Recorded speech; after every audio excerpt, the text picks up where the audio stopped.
Think of the word perfect. Now, think of the word perfect in the context of watches. What do you need from a watch to pretty much become perfect, at least to you? The definition of perfect is different for everyone.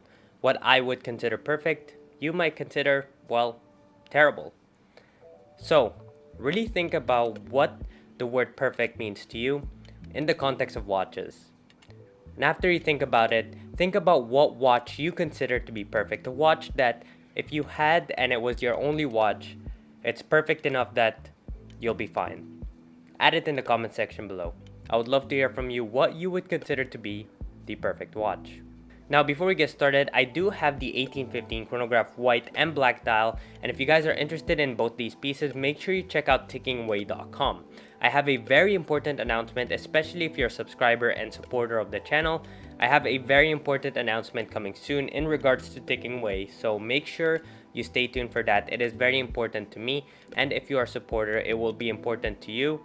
That little announcement I have, so make sure you stay tuned for that. But if you're interested in the 1815 Chronograph, head over to tickingaway.com, and both of them are in stock currently. When searching for the perfect watch, or at least a watch that will come close to perfection, there are three criteria that need to be met when it comes to mechanical watches.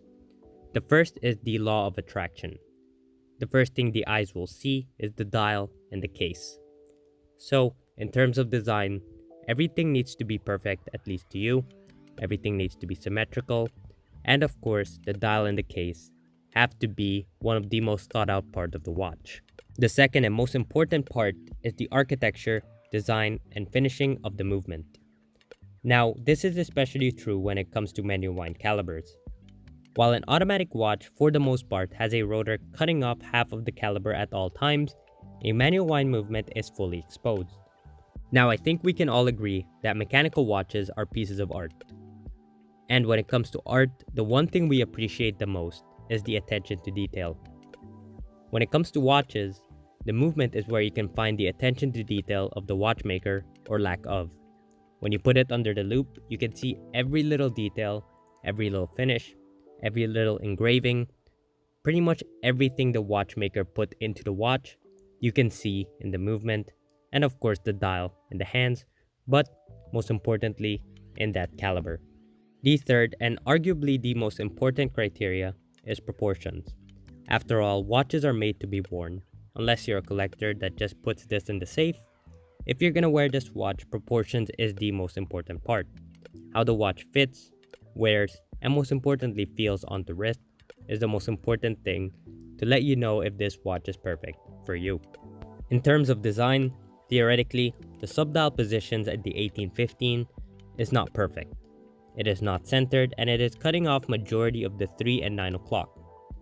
But as you can see, A Lange Söhne made it in a very tasteful way that when you look at it, even though theoretically it isn't centered and symmetrical, it is relaxing to the eyes. So when it comes to the design of the dial, it is pretty much perfect, at least to me.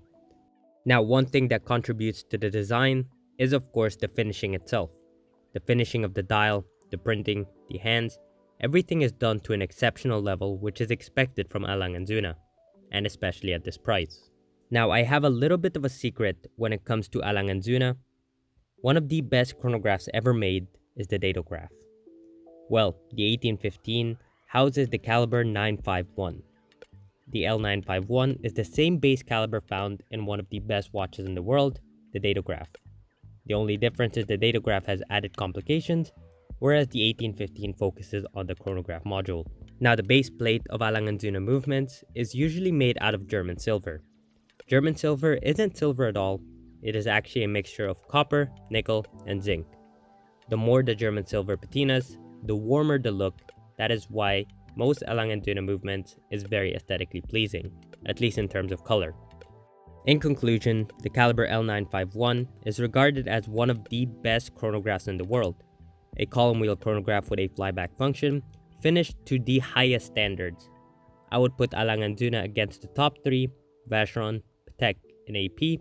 I would always put A Lange Söhne's calibers up against all of them. They're just that good. The perfect size for everyone is very subjective.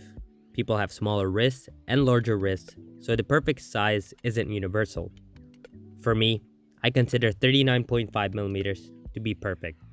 It's almost the Goldilocks size that would look great on smaller and bigger wrists.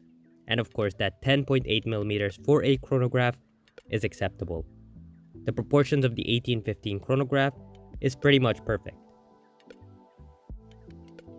Everybody has a different definition of perfect. To me, the 1815 chronograph ticks every single box. The design, the movement finishing is impeccable, and the size. Everything about the 1815 to me is perfect.